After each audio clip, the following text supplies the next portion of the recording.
दोस्तों नमस्कार। दिव्यम IAS team की तरफ से मेरा नाम है आकाश श्रीवास्तव। तारीख है 6 सितंबर 2022 और हम बात कर रहे हैं द हिंदू के डेली एडिटोरियल एनालिसिस को आसान भाषा में समझने की। इसका फ्री पीडीएफ और दूसरे वैल्यूएडेड मटेरियल आपको हमारे टेलीग्राम ग्रुप में मिल जाएंगे, लिंक डिस्क्रिप्शन में दिया हुआ है। आगे बढ़ने से पहले चैनल को लाइक, शेयर और सब्सक्राइब करना ना भूलें, जिससे क्वालिटी कंटेंट हम आप तक लाते रहें। दोस्तों आज हम हिंदू के 4 एडिटोरियल आर्टिकल को डिस्कस करेंगे। आज का जो पहला आर्टिकल रहेगा वो है रियर गार्ड एक्शन। उसके बाद हम देखेंगे a matter of trust. Then we will discuss the difficult part to India Pakistan peace, और अंत में Gorbachev, macro economics and Gandhi. चलिए वन बाय वन चारों ही एडिटोरियल आर्टिकल के क्रक्स को आसान भाषा में समझने का प्रयास करते हैं।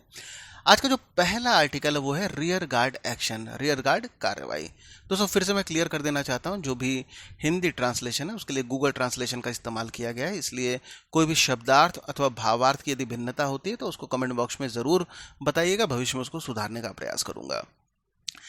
Car accident related death can be drastically reduced by the use of seat belt. Seat belt के इस्तेमाल से कार दुर्घटना से होने वाली मौतों को काफ़ी हद तक कम किया जा सकता है। ये जो पूरा आर्टिकल है, अभी हाल में साइरस मिस्त्री जी, जो कि टाटा सन्स के भूतपूर्व चेयरमैन भी रह चुके हैं, इनकी एक रोड दुर्घटना में मृत्यु हो जाती है। हालांकि ये मर्सिडीज कार में सवार थे, जो अपने सेफ्टी फीचर के लिए भी जानी जाती है। बावजूद इसके रोड एक्सीडेंट में इनकी मृत्यु होती है। पुलिस द्वारा प्रथम दृष्टया रिपोर्ट में यह पाया जाता है कि इन्होंने सीट बेल्ट नहीं लगाया था। आगे आर्टिकल में ये भी बात कही जा रही है कि जो सीट बेल्ट और जो एयर बैग हैं वो इफेक्टिवली काफ़ी ज़्यादा जो मृत्यु होती है रोड एक्सीडेंट में उनको कम करने में बहुत असरदायक साबित होते हैं। एक रिपोर्ट के अनुसार आईआईटी दिल्ली और transportation research and injury prevention centre की रिपोर्ट के अनुसार एयर बैग जो रहता है उससे जो मृत्यु दर होती है उसमें 63% की कमी होती है, जबकि जो सीट बेल्ट होता है उससे 72%, और अगर ये दोनों होते हैं तो 80% मृत्यु दर में कमी रहती है। चलिए एक छोटे से वीडियो से सीट बेल्ट की महत्ता को समझने का प्रयास करते हैं। इसमें ध्यान दीजिएगा कि पिछली सीट पर 2 लोग बैठे हुए हैं, एक ने सीट बेल्ट नहीं लगाई है और एक ने सीट बेल्ट लगाई है। अभी जब कोलिजन होगा तो इंपैक्ट में दोनों का अंतर साफ देखने को मिलेगा। अब ये देखिए, जब इंपैक्ट होता है तो पिछली सीट वाला व्यक्ति अपनी जगह पर इंटैक्ट रहता है, जबकि अगली सीट वाला, उस पर जो कोलिजन का इंपैक्ट हो काफी ज्यादा हो जाता है। इसमें रोड ट्रांसपोर्ट मिनिस्ट्री की अनुमान के हिसाब से अकेले ही 2017 में जो रोड एक्सीडेंट होता है उसमें लगभग 27,000 लोगों की मृत्यु हो जाती है, और कारण सिर्फ रहता है उन्होंने सीट बेल्ट को नहीं लगाया रहता है। पिछली सीट की जब हम बात करें सीट बेल्ट लगाना, तो भारत में लगभग पिछली सीट में सीट बेल्ट लगाने की जो प्रवृत्ति है वो न के बराबर है।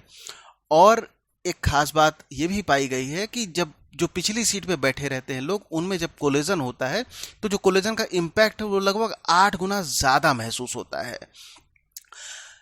इसके अलावा जो नेशनल हाईवे है, जो कि भारत में टोटल जो रोड है उसकी लेंथ का मात्र 2% कंसिस्ट करते हैं, बट जब मृत्यु दर की बात होती है रोड एक्सीडेंट में जो भी भारत में होने वाले 1/3 से ज़्यादा 36% जो फैटेलिटी होती है वो नेशनल हाईवे में पाई जाती है। इन सब के अलावा ये भी बात आगे कही गई है कि आधे से ज़्यादा जो मृत्यु होती है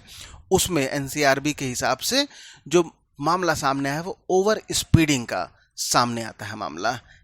अब इसमें कई सारे सवाल भी खड़े होते हैं इस हाई प्रोफाइल एक्सीडेंट से,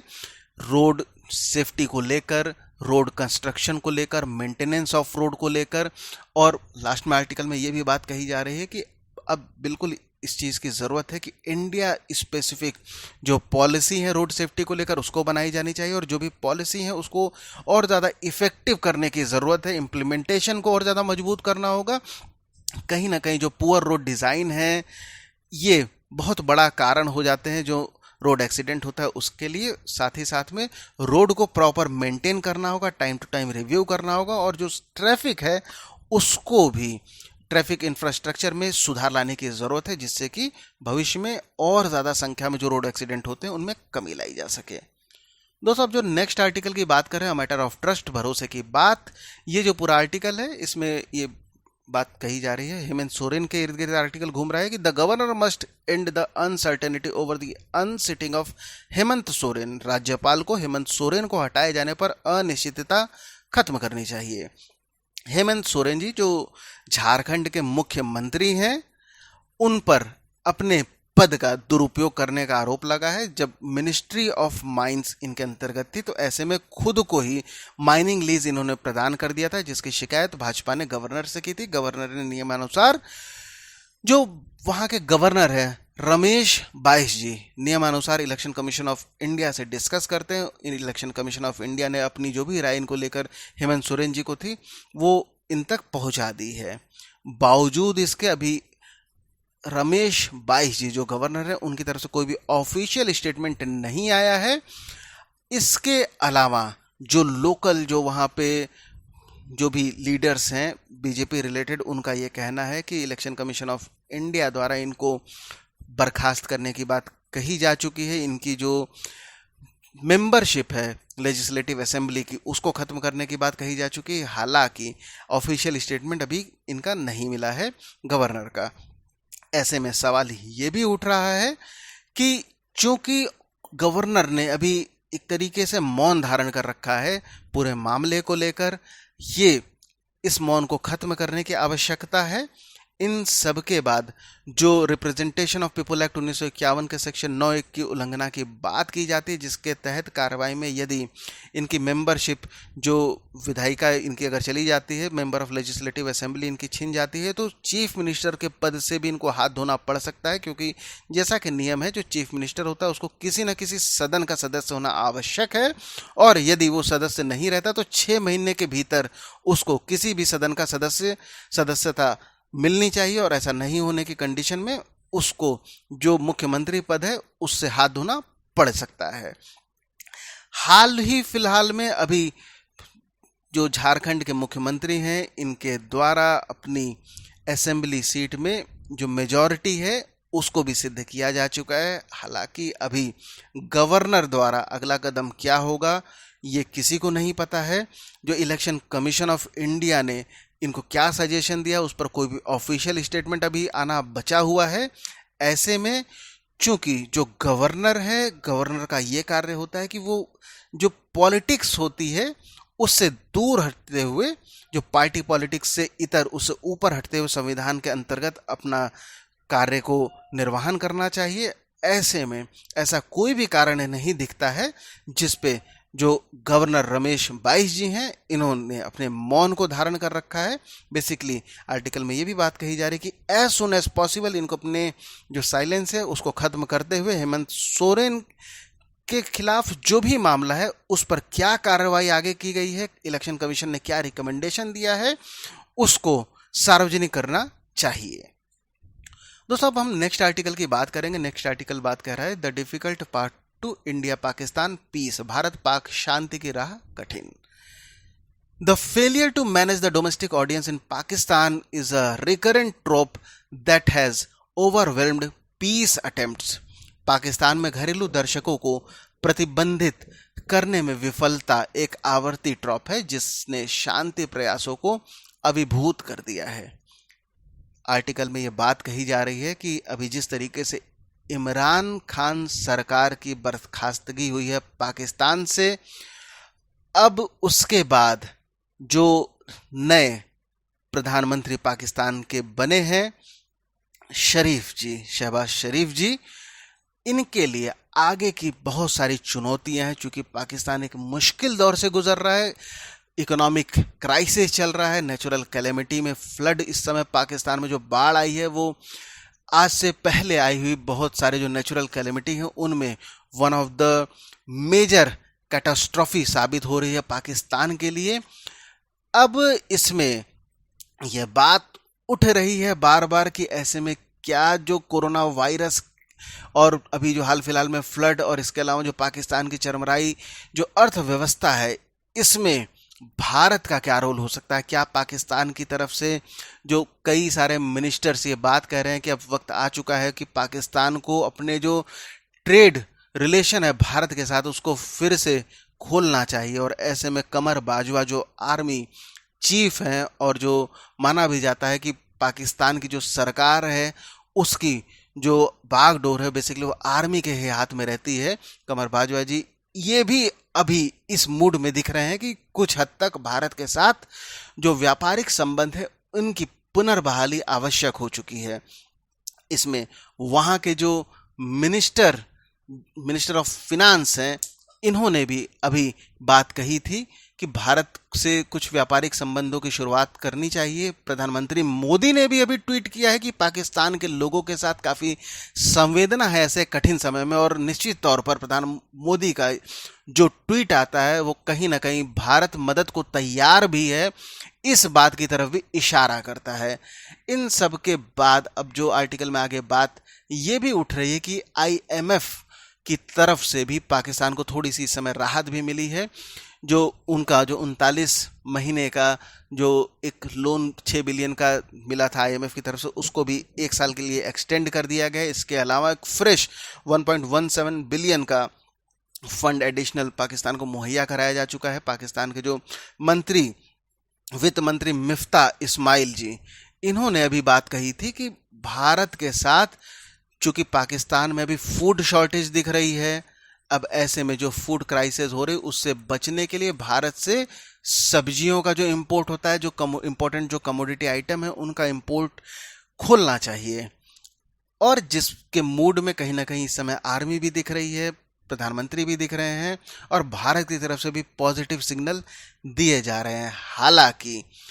पाकिस्तान से जब भी बात कही जाती है भविष्य में, इससे पहले भी देखा गया है कि जब भी शांति प्रयास किए गए हैं तो कहीं ना कहीं जो वोट बैंक पॉलिटिक्स होती है उसमें कहीं ना कहीं जो राष्ट्रहित है या जो अंतर्राष्ट्रीय जो रिलेशनशिप होते हैं, इंटरनेशनल रिलेशनशिप होते हैं, वो जो डोमेस्टिक पॉलिसी से ऊपर नहीं उठकर बढ़ पाते हैं, और जिसका सीधा नुकसान भारत पाक संबंध पे लंबे समय से देखा जा रहा है। इसके बाद आगे ये भी बात कही जा रही है कि अभी जिस तरीके से इमरान खान की पार्टी तहरीके इंसाफ, इनका अभी जो इलेक्शन होता है पंजाब में, बाईपोल होते हैं, उसमें जिस तरीके से इनकी पार्टी को बड़ी जीत मिलती है, वो भी जो वर्तमान जो गवर्नमेंट है शहबाज शरीफ की, इसके लिए काफ़ी सरदर्द का कारण भी बना हुआ है। इसके अलावा चूंकि IMF जब पैसा देता है तो बहुत सारे सुधारों की बात करता है, तो जो कई सारे जो सेफ्टी मेजर्स की बात IMF किया, जिसमें कि पब्लिक जो सब्सिडी सरकार द्वारा मिलती है उसमें भारी कटौती की बात कही गई है, और ऐसे बहुत सारे जो भी कदम है वो निश्चित तौर पर जो आम जनता है उसको पसंद नहीं आते हैं कि सब्सिडी उनकी किसी भी तरीके से घटाई जाए। और कहीं ना कहीं जो शहबाज शरीफ जी हैं, इनकी लोकप्रियता को ऐसे कदम कहीं ना कहीं निगेटिवली प्रभावित ज़रूर करेंगे। इसका भी डर शहबाज शरीफ को है। ऐसे में अभी जो बाढ़ आ जाती है, ये जो पूरी सिचुएशन है इसको और ज़्यादा ख़राब कर दे रही है। इससे जो बड़ी मात्रा में जो आबादी है, जो कृषि है, वो इम्पैक्ट हो रही है। अब शहबाज शरीफ यदि पाकिस्तान की तरफ से भारत से मदद का हाथ अगर बढ़ाते भी हैं, तो भी जो डोमेस्टिक पॉलिटिक्स है, जो इमरान खान का रवैया है, और कहीं ना कहीं जो शहबाज शरीफ के जो खिलाफ जो शहबाज शरीफ द्वारा जो भी सब्सिडी कट के प्रयास किए जा रहे हैं, एक अनपॉपुलरिटी या उनकी पॉपुलरिटी ग्राफ में जो गिरावट देखी जा रही है, इन सब से जो डोमेस्टिक पॉलिसी जो डोमेस्टिक पॉलिटिक्स है उसमें जो ट्रेंड बन रहा है, वो कहीं ना कहीं जो भी शांति प्रयास किए जाएंगे उसमें प्रश्न चिन्ह जरूर लगाएगा। हालांकि 2020 में जब कोविड-19 पैंडेमिक जब आता है तो वहां पर भारत द्वारा जो इसेंशियल वैक्सीन सप्लाई है उसको पाकिस्तान ने खोल दिया था। अब बात ये भी कही जा रही है कि ज़रूरत के हिसाब से अब समय आ चुका है जो इसेंशियल कमोडिटी है उसको भी खोला जाए। आर्मी भी काफ़ी हद तक इसके पक्ष में दिख रही है। हालांकि जो लोकल पॉलिटिक्स हैं उसके तहत ऐसा करना बहुत आसान नहीं दिखता है। कुछ पास्ट एग्जाम्पल की भी बात कही गई है। अब जैसे कि 1950 के दशक का इसमें सवाल उठ रहा है, जब पाकिस्तान की तरफ से मोहम्मद अली बोगरा और भारत की तरफ से जवाहरलाल नेहरू कश्मीर में जो विवाद है उसको संभालने का प्रयास कर रहे थे, उसको सुलझाने का प्रयास कर रहे थे। वहाँ पर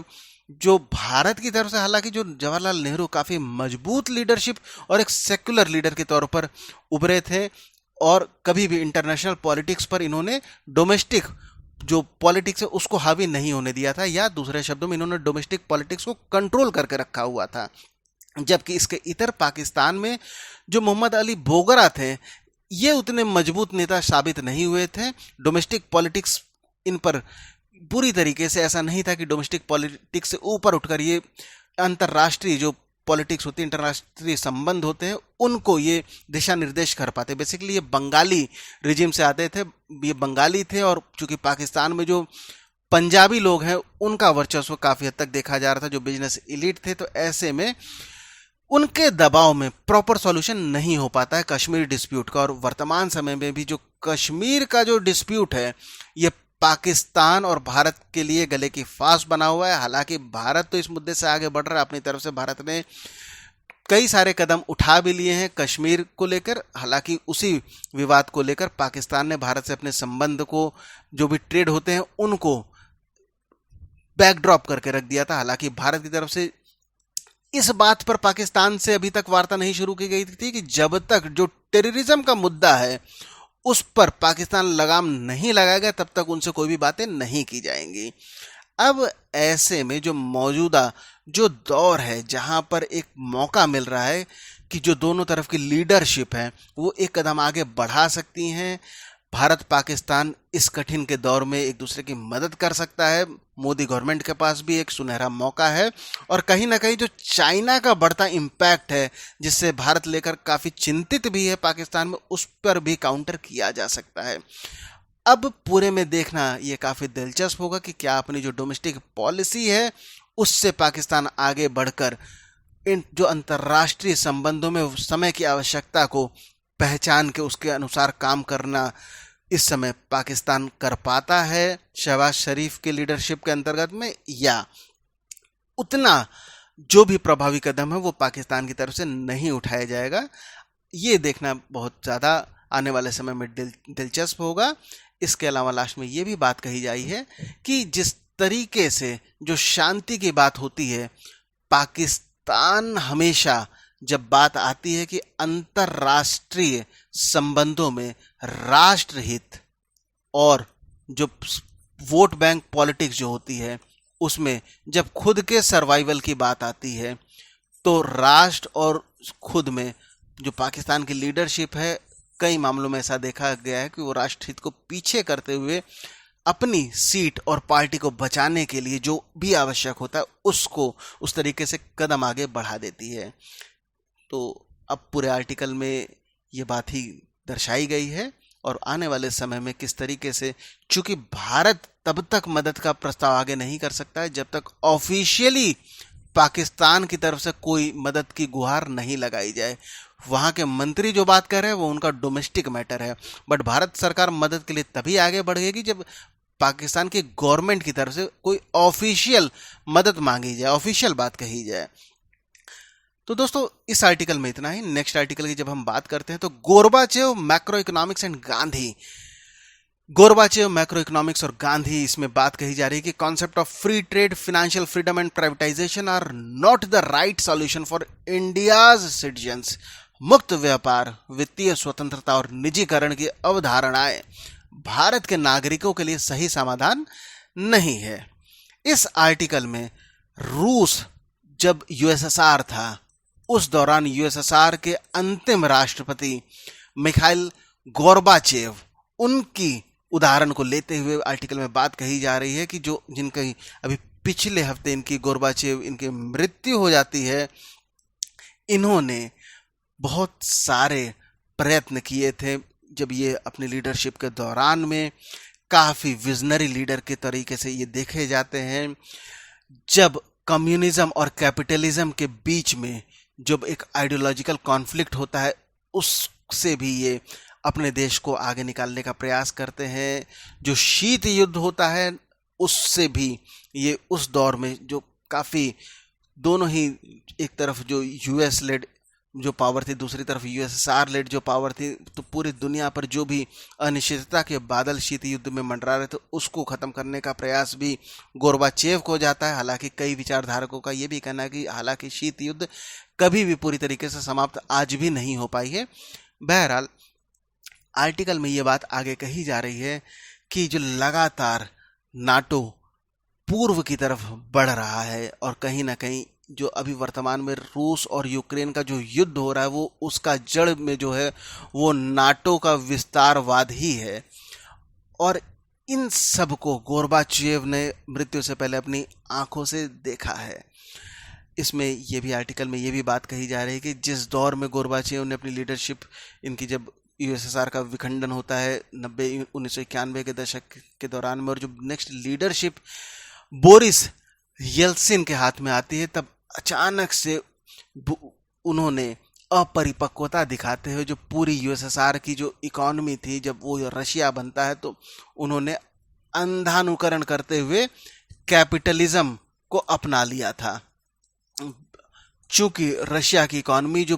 पूर्व सोवियत का बड़ा हिस्सा था, वो उससे पहले सोशलिस्ट इकोनॉमी हुआ करती थी, सोशलिज्म को उसमें काफ़ी बढ़ावा मिलता था, और अचानक से सोशलिस्ट से सीधे कैपिटलिस्ट हो जाना ये बहुत बड़ा चोट था रशियन इकोनॉमी के लिए, जिससे आज तक रशियन इकोनॉमी पूरी तरीके से उभर नहीं पाई है। इसमें यह भी बात कही जा रही है कि हालांकि ये यूएस की एक तरीके से जो विचारधारा, यूएस की विचारधारा थी, उसकी जीत भी थी। जिस तरीके से जो यूएस के जो थिंक टैंक है, वर्ल्ड बैंक है, आईएमएफ है, इन्होंने बहुत सारे जो अपनी पॉलिसीज को रशिया पर थोप दिया था यूएसएसआर के विखंडन के बाद से, अब इस सब से जो रशिया की इकोनॉमी में जो भी रिफॉर्म हुए थे, बेसिकली कुछ आंकड़ों की बात करते हैं तो लाइफ एक्सपेक्टेंसी जो होती है रशिया की, वो 1991 से 94 के बीच में जो कि 64 साल की थी, वो घट के 57 साल हो जाती है। हालांकि जो लाइफ एक्सपेक्टेंसी है, इसको हम सीधे तौर पर किसी भी जो चाहे वो एक कैपिटलिस्ट हो अथवा सोशलिस्ट इकोनॉमी हो, उससे हम डायरेक्ट तो नहीं जोड़ सकते हैं, बट इनडायरेक्ट निश्चित तौर पर लाइफ एक्सपेक्टेंसी जो होती है वो देश की जो पॉलिसीज़ होती है उससे जुड़ी होती है। क्योंकि जो लाइफ एक्सपेक्टेंसी होती है, कोई व्यक्ति जो किसी देश का सामान्य नागरिक कितने वर्ष तक जो जीवित रहेगा, वो कई सारे कारकों पर निर्धारित होता है। वस्तुतः वहाँ की जो स्वास्थ्य सेवाएं हैं वो कैसी हैं, जो पॉलिसीज़ हैं वो कैसी हैं, जो अपॉर्चुनिटी है लोगों के पास वो कैसी हैं। और निश्चित तौर पर 91 के बाद जो रशिया के लोगों में एक अनिश्चितता, निराशा ये फैल गई थी, जिससे कि लगभग 10 मिलियन रशियन जो युवा हैं, जो रशियन पॉपुलेशन थी, वो मृत्यु के दरवाजे पर पहुंच गई थी इस दौर में। चाहे वो सुसाइड के द्वारा था, अल्कोहल से, पॉइजनिंग से, होमिसाइड हो रहा था, हार्ट अटैक हो रहा था, अवसाद के कारण से बहुत सारी पॉपुलेशन बेसिकली जो जॉबलेस हो गई थी अचानक से पॉलिसी चेंज की वजह से। क्योंकि उससे पहले क्या था, जब सोशलिस्ट था तब वहाँ पर बेसिकली जो राज्य, सोशलिस्ट में क्या होता है, जब सोशलिज्म की हम बात करते हैं, सोशलिज्म की हम जब बात करते हैं तो सोशलिज्म में जो राज्य होता है, जो स्टेट, जो राज्य होता है, राज्य सर्वोपरि होता है, राज्य की बहुत बड़ी भूमिका होती है। और राज्य बेसिकली जो नागरिक है उनको एक सेफ्टी नेट, एक कुशन प्रोवाइड करता है।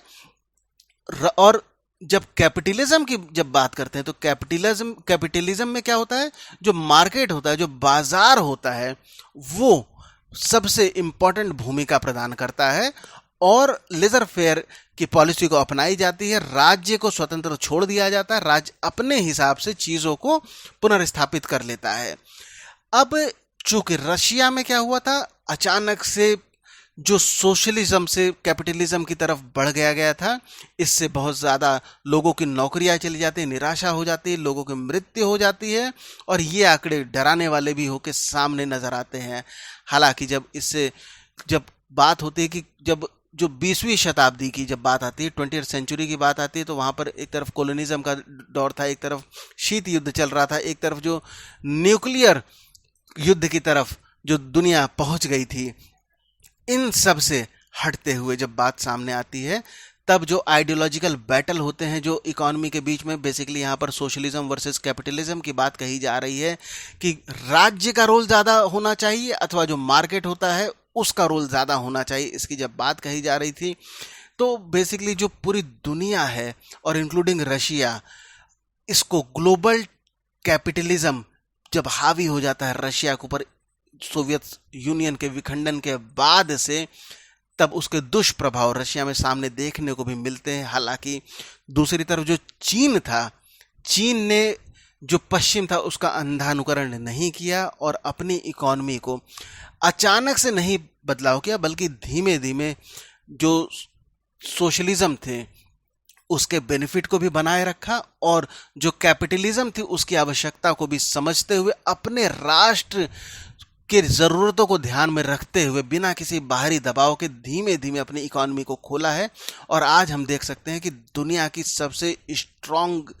जो इकोनॉमी के रूप में चीन सामने आ रहा है और आने वाले कुछ समय में ये दुनिया की नंबर 1 इकोनॉमी भी बन जाएगा, जो कि आज के समय में दुनिया की दूसरी सबसे बड़ी इकोनॉमी चीन है। अब जब हम बात करते हैं कैपिटलिज्म की, बाजारवाद की या पूंजीवाद की जब बात करते हैं, तो बेसिकली वहां पर प्रॉपर्टी राइट की बात होती है, ह्यूमन राइट की बात होती है। अब ये तो अच्छे शब्द हैं, लेकिन थोड़ा सा जब हम इसके तह में जाते हैं तो इन सब कलेवर के बीच में ये भी देखने को मिलता है कि जिसके पास जितना ज़्यादा, जिसकी लाठी उसकी भैंस, अगर आपके पास 1 रुपया है तो बेसिकली आप किसी मामले में आपका वोट की वैल्यू 1 के बराबर होगी। यदि आपके पास 1 लाख रुपया है तो आपकी वैल्यू 1 लाख वोट के बराबर होगी। हालांकि ये सामान्य जो इलेक्शन हो रहा है उसकी बात नहीं हो रही, पॉलिसी मैटर या दूसरे मामलों में एक हाइपोथेटिकल एग्जाम्पल के रूप में समझाया जा रहा है कि कैपिटलिज्म में ये देखा जाता है, पूंजीवाद में ये देखा जाता है कि जिनके पास जो मजबूत व्यक्ति जो पहले से रहते हैं, जो ऑलरेडी ज़्यादा उनके पास पैसे होते हैं, तो वो उनके पास धीमे धीमे जो धन होता है वो और ज़्यादा संचय होता है, और जो पहले से गरीब व्यक्ति या मार्जिनलाइज्ड सेक्शन होते हैं उनके बीच जो इनइक्वालिटी होता है, इसका जो गैप रहता है वो और ज़्यादा धीमे धीमे समय के साथ वाइड होने लग जाता है। क्योंकि जब बाजारवाद की बात होती है तो जो रिसोर्सेज होते हैं उनके प्राइवेटाइजेशन की बात होती है, और जाहिर सी बात है जब जो भी रिसोर्स है यदि वो प्राइवेट हो जाते हैं तो उनको खरीदने की क्षमता उनके पास ज़्यादा होगी जिनके पास पहले से पैसे ज़्यादा हैं, और धीमे धीमे ये जो गैप होता है रिच और पुअर का जो डिवाइड होता है ये और ज़्यादा बढ़ जाता है। अब चूंकि ये भी बात आगे कही जा रही है कि रशिया की बात करते हैं तो जिस तरीके से मान लीजिए पहले जो एसी वोल्टेज था उसमें अचानक से जो डीसी वोल्टेज का अगर हम सप्लाई देने लग जाएंगे तो बिना संरचना में बदलाव किए तो एक शॉर्ट सर्किट होना बिल्कुल लाजमी है, जैसा कि रशिया के केस में हुआ भी। अब चूंकि इसमें यह भी बात कही जा रही है कि जिस तरीके से प्राइवेटाइजेशन से जो वेल्दी लोग होते हैं वो और ज़्यादा पूंजी का संचय कर जाते हैं, रशिया में भी धीमे धीमे ऐसा ही देखने को मिला। जो गरीब और अमीर तबके के बीच में जो इनइक्वालिटी था वो लगातार बढ़ता हुआ नजर आता है। इन सब के बाद जो क्लाइमेट चेंज से जो ट्रेजेडी होती है वो भी और ज़्यादा बढ़ जाता है। हालांकि ये सब कैपिटलिज्म की वजह से भी क्लाइमेट चेंज को जोड़ के देखा जाता है, जो बाजारवाद है जो बाजारवाद कैपिटलिज्म की तौर पे बढ़ता है, क्योंकि कैपिटलिज्म में इंडस्ट्रियलाइजेशन बढ़ता है। इंडस्ट्रियलाइजेशन में अनरेगुलेटेड जो भी पर्यावरण का दोहन होता है, पर्यावरण को नुकसान पहुंचाया जाता है। हालांकि ये सॉल्यूशन की जगह एक बहुत बड़ी प्रॉब्लम बनकर पूंजीवाद खुद सामने आ जाता है पर्यावरण के संदर्भ में जब बात होती है। अब ऐसे में लास्ट में आर्टिकल में बात ये की जा रही है कि इन सारी समस्याओं का जो निदान है वो बेसिकली गांधी की जो इथिकल इकोनॉमिक प्रिंसिपल है उनमें छिपा हुआ है। और गांधी जी की जब बात होती है तो वो हमेशा कोऑपरेटिव गवर्नेंस की बात करते हैं, सहभागिता पर बल देते हैं। इसके अलावा ये भी बात कहते हैं कि जिस तरीके से रशिया में जब गोर्बाचेव थे ये भी किसी भी तेज बदलाव के खिलाफ थे, ये चाहते थे कि जो इकोनॉमी में जो भी बदलाव हो रहे वो स्लो बदलाव हो और अपनी जो कंट्री है उसके नीड के हिसाब से हो। इन्होंने पेरेस्ट्रोइका और ग्लासनोस्ट जैसे कदम उठाए थे जो कि बेसिकली पेरेस्ट्रॉइका की बात करें तो रीस्ट्रक्चरिंग ऑफ द इकोनॉमी, इसका मतलब होता है ग्लासनोस्ट की बात करते हैं तो ओपनिंग ऑफ द या ओपननेस ऑफ द इकोनॉमी की बात होता है। तो इन्होंने स्लो चेंजेस की बात कही थी, जबकि इनके जो आगे की जो लीडरशिप थी वो इतना विजनरी साबित नहीं हुई और उन्होंने त्वरित रूप से बहुत सारे बदलाव किए थे, जिसका लॉन्ग लास्टिंग इम्पैक्ट रशिया में अभी तक देखने को मिल रहा है। बहुत सारे, अब आज की जब बात करते हैं तो जो युद्ध हो रहा है रशिया और यूक्रेन का, जो युद्ध हो रहा है, व्लादिमीर पुतिन जो खोई हुई रशिया की गरिमा को वापस लाने का प्रयास कर रहे हैं, जो रशिया का एक समय जो वर्चस्व था यूएसएसआर के अंतर्गत में, उसको वापस जीवित करने का प्रयास कर रहे हैं। हालांकि इस प्रयास में जो रशिया के 10 मिलियन से ज़्यादा बहुत सारे जो लोग हैं लगातार इस पूरे प्रक्रिया में सफ़र कर रहे हैं। वो अपने कई लोगों की मृत्यु हो रही, रशिया के पे बहुत सारे सैंक्शन लग चुके हैं। ऐसे में अब चूंकि जो फ्री ट्रेड, फिनेंशियल फ्रीडम और प्राइवेटाइजेशन की बात होती है, आर्टिकल में ये कहा जा रहा है कि जो भी बाजारवाद के जो मूल हैं, बाजारवाद में जब फ्री ट्रेड की बात हो रही है, जो भी संपत्तियां हैं उनको प्राइवेटाइजेशन करने की बात कही जाती है और फिनेंशियल फ्रीडम की बात कही जाती है, सरकार के मिनिमम रोल की बात कही जाती है, बाजार के मैक्सिमम रोल की बात कही जाती है, लेजर फेयर की बात कही जाती है। तो अगर इन सब का अंधा अनुकरण होगा तो भारत के लिए ये कहीं भी फ्रूटफुल नहीं होने वाला है। एक तरफ हम इस बात को तो सेलिब्रेट कर सकते हैं कि अभी हम दुनिया की 5th लार्जेस्ट इकोनॉमी के रूप में अभी हमने नया कीर्तिमान स्थापित किया है। हमने यूनाइटेड किंगडम को पीछे करके इस कीर्तिमान को गढ़ा है। बट आने वाले समय में अगर हम गांधी फिलॉसफी को पीछे छोड़ के अंधानुकरण करेंगे बाजारवाद के जो भी समीकरण है उसको, तो भारत के लिए ये बहुत सारी समस्याओं को भविष्य में सामने ला सकता है। और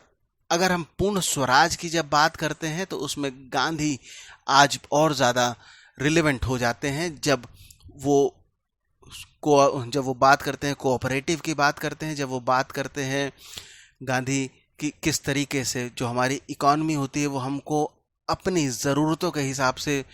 उसको करना होगा, जब वो ग्रामीण भारत को संवारने की बात कहते हैं, जब वो ह्यूमन राइट की बात करते हैं, लोगों के गरिमा की बात करते हैं, कम्युनिटी मैनेजमेंट प्रोग्राम को आगे बढ़ाने की बात करते हैं, तो वो और ज़्यादा रिलेवेंट नज़र आते हैं। दोस्तों, आज के हिंदू के आर्टिकल में इतना ही। अंत तक बने रहने के लिए धन्यवाद।